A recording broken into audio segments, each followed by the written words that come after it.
Bonjour et bienvenue pour cette 33e édition de Easy Weekend Project. Aujourd'hui, notre tutoriel, on présente le schéma d'une alimentation régulée de 12 volts à 20 ampères. Elle sera pré-réglée à 12 volts, mais elle est variable de 11,66 à 14 volts.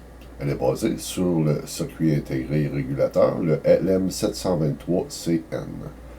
Allons voir les composantes qu'on aura besoin pour ce projet. Examinons notre liste des composantes. En premier lieu, la composante qui va faire le gros du travail, notre circuit intégré régulateur, le U1. J'utilise un LM723CN. R1, résistance de 3,9K. On va avoir besoin de 3 résistances. R2, R11, R12 de 4,7K.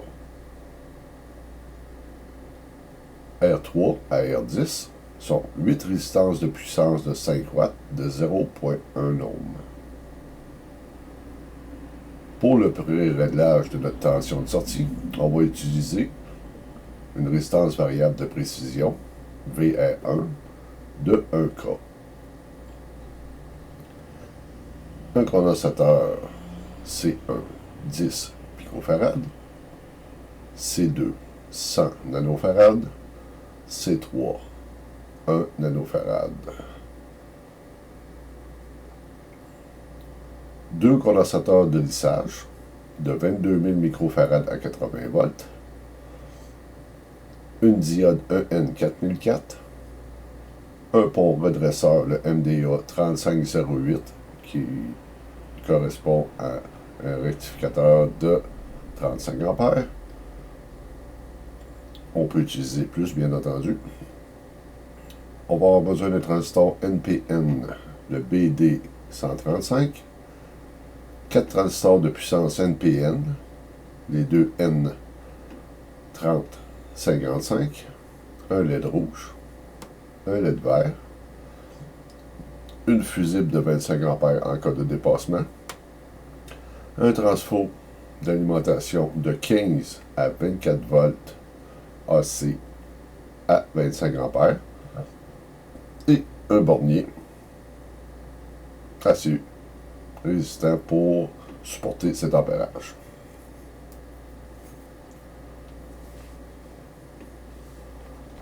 Commençons par en apprendre un peu plus sur notre LM723CN. Observez le pin-out.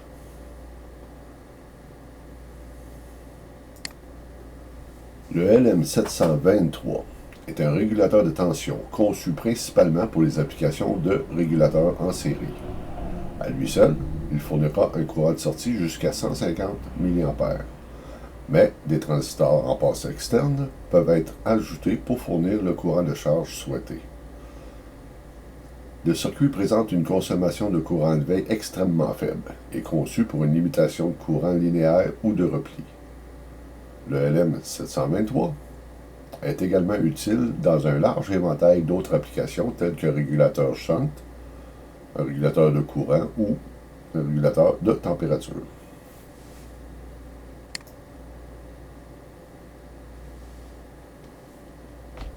Étant donné que la sortie de la pin 10, V-out, nous donne un courant seulement de 150 mA, on va utiliser des transistors passe, qu'on appelle passe externe, qui vont nous permettre d'aller chercher le courant désiré à la sortie de notre bloc d'alimentation. On va utiliser des deux N3055, qu'on peut récupérer facilement dans des anciens systèmes de son, amplificateurs de 250 watts, par exemple. Ces deux modèles avec refroidisseur proviennent justement d'amplificateurs audio de 250 watts. Le transistor BD135, on va voir un petit peu plus en détail au niveau du schéma sa fonction. Mais on peut déjà avoir une bonne approche parce qu'il amplifie le courant provenant de la broche 10 du régulateur, le LM723, et le transmet aux bases des 4 transistors de puissance de N3055 connectés en parallèle. On parle ici d'une combinaison Darlington.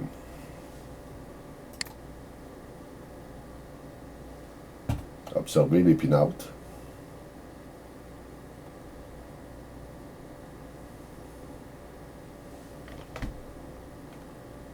Passons, sans plus attendre, à la section schéma.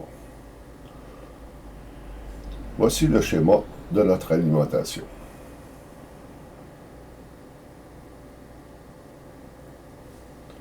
D'abord, on a notre secteur. Ici, au Canada, on utilise 120 volts à 60 Hz. Côté britannique, européen, on va parler plus de 230, 240 volts.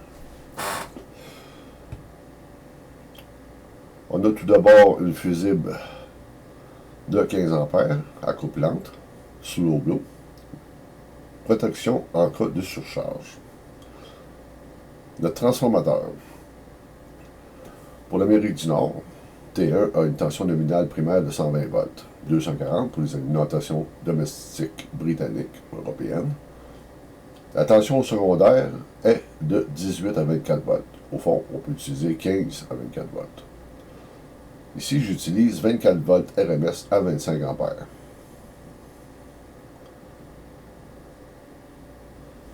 La tension de sortie du T1 est rectifiée par D2, notre pont redresseur de 35 ampères.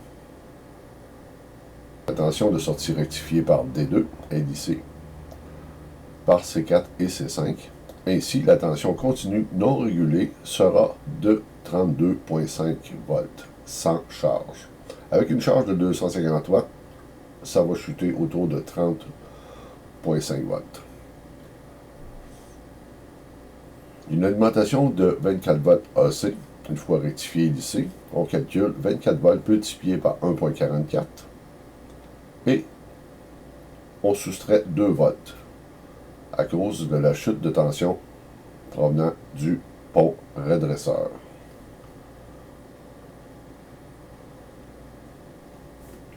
La fusible de 25 ampères, protection en cas de dépassement sur notre sortie de tension régulée.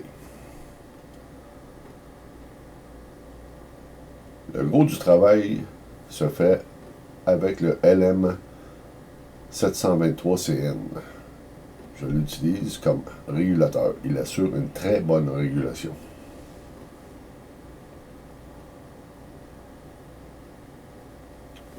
Le transistor NPN, DB135, amplifie le courant provenant de la broche 10 du LM723 et le transmet aux bases des 4 transistors de puissance de N3055 connectés en parallèle.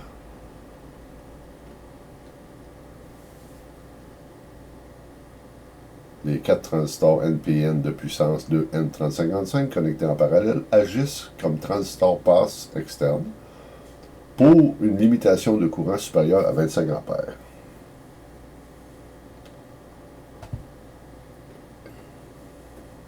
Les résistances R3 à R6 sont 4 résistances de puissance de 0,1 ohm à 5 watts.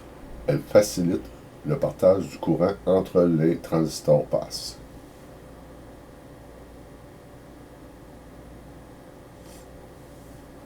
R7 à R10 sont 4 résistances de puissance également, de 0,1 ohm à 5 watts en parallèle. Elles sont connectées aux broches de détection de courant 2 et 3 du LM723. Une fois que la tension entre les broches 2 et 3 atteint 0,6 volts, le circuit intégré passe à la limite de courant, limitant ainsi le courant de sortie.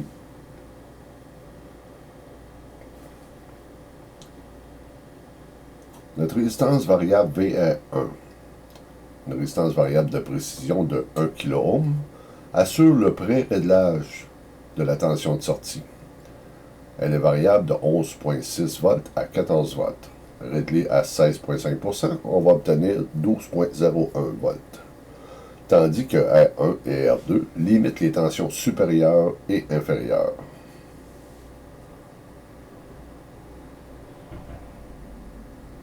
La LED 1, notre LED rouge, indique que la section de l'alimentation non régulée est en fonction.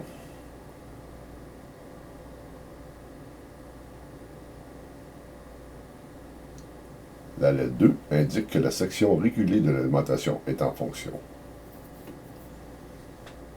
Donc, si la LED 1 est allumée et la LED 2 éteinte, probablement que notre fusible F1 est hors service. C1 et C2, ainsi que C3, que j'ai omis dans ma description, servent de filtre au découplage à haute fréquence. D1, notre diode de 1N4004, prévient que les filtres à contre-courant de haute tension n'endommagent le circuit intégré. Donc la combinaison C1, C2, C3 et D1 protège notre circuit intégré contre les extra-courants de rupture, par exemple, lors d'un découplage à haute fréquence. Examinons la régulation de notre 723 CM. À la sortie de notre alimentation, ici, j'ai branché une charge, une ampoule de 12 volts à 250 watts, reliée à un voltmètre et à un ampèremètre. On a ici notre multimètre qui va nous suivre, nous donner la tension de sortie, ainsi que notre voltmètre ici. Actuellement, à 16,5%, on a une tension de sortie de 12,012 volts. Lorsqu'on applique la charge de 250 watts, notre ampérage passe à 20,8 ampères.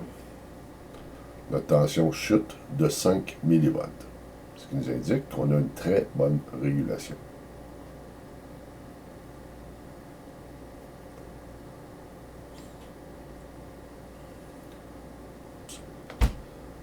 Allons voir plus en détail comment se partage le courant avec nos 4 transistors passes. Comme on peut voir à la sortie, on pousse 20,8 ampères à la sortie de R10. Entre R9 et R10, on a 15,6 ampères. Entre R8 et R9, on a 10,4 ampères. Et finalement, on a 5,21 ampères entre R7 et R8. Ce qui nous indique qu'avec une charge de 20 ampères, de 250 watts à 12 volts, nos transistors se partagent chacun autour de 5,2 ampères. On peut confirmer en vérifiant l'ampérage à la sortie de chaque émetteur. 5,21, 5,21, à Q4, 5,21, et à Q5 aussi, 5,21.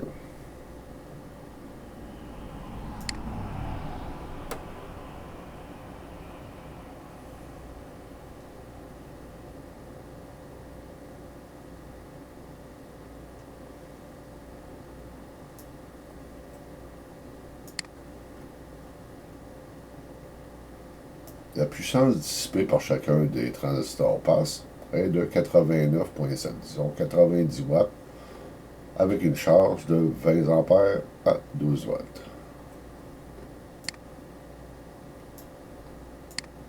Pour un courant de 5,21 ampères. Donc, chaque transistor va partager également la charge à la sortie de notre bloc d'alimentation.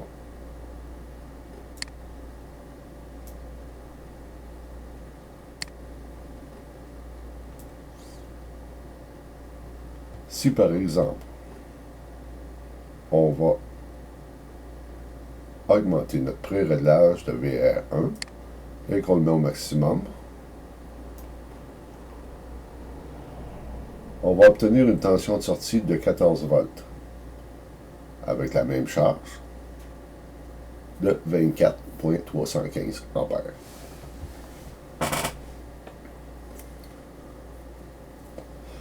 Notre puissance dissipée reste sensiblement la même.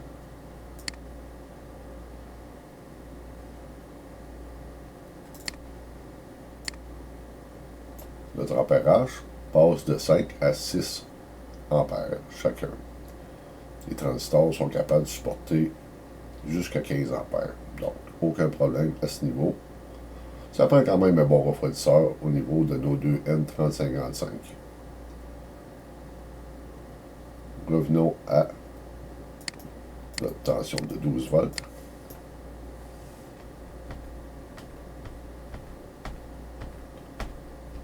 Oups.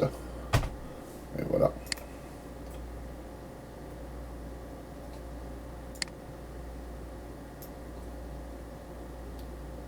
On va couper notre charge.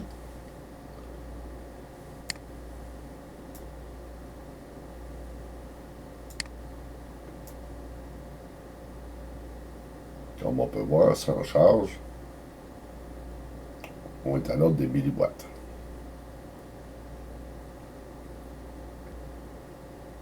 Ici, j'ai inséré un ampèremètre entre le secteur et le primaire de notre alimentation pour justifier la fusible slow blow de 15 ampères. D'abord slow blow parce que la charge des deux condensateurs de 22 000 microfarad va consommer passer un petit peu 15 ampères.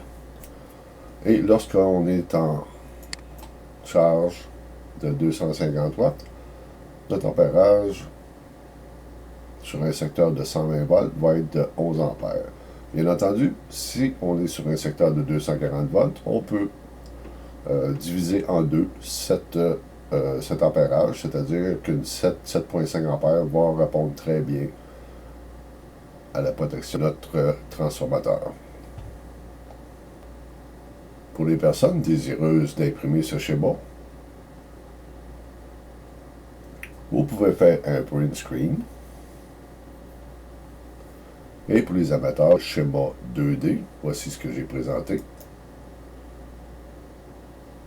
Vous pouvez également ici faire un print screen du schéma. Facile à réaliser, peu coûteux. Généralement, on peut tout récupérer ces pièces dans des vieux appareils.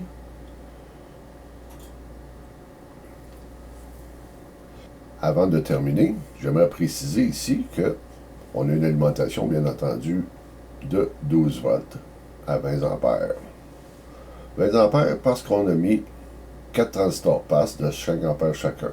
Il est facile d'imaginer que si on veut doubler notre ampérage, on va rajouter 4 autres de N3055 en parallèle avec les résistances, monter de la même façon, mais on va les ajouter à notre schéma. Par contre, il va falloir augmenter l'ampérage de notre bridge et s'assurer que notre transformateur va être capable de supporter une cinquantaine d'ampères. Donc, ce que j'utiliserais peut-être, ce serait un variac de 50 ampères à la place d'un transformateur. Ainsi, ça nous donne l'occasion de pouvoir ajuster notre tension AC au voltage qu'on veut. Le LM723 est un régulateur pouvant être variable de 2 à 37 volts. J'espère que vous avez aimé cette vidéo. Si oui, cliquez sur j'aime. Je vous invite à vous abonner. Ça nous encourage à poursuivre avec d'autres vidéos, d'autres schémas simples à réaliser, très pratiques. Je vous dis merci de votre attention et à très bientôt.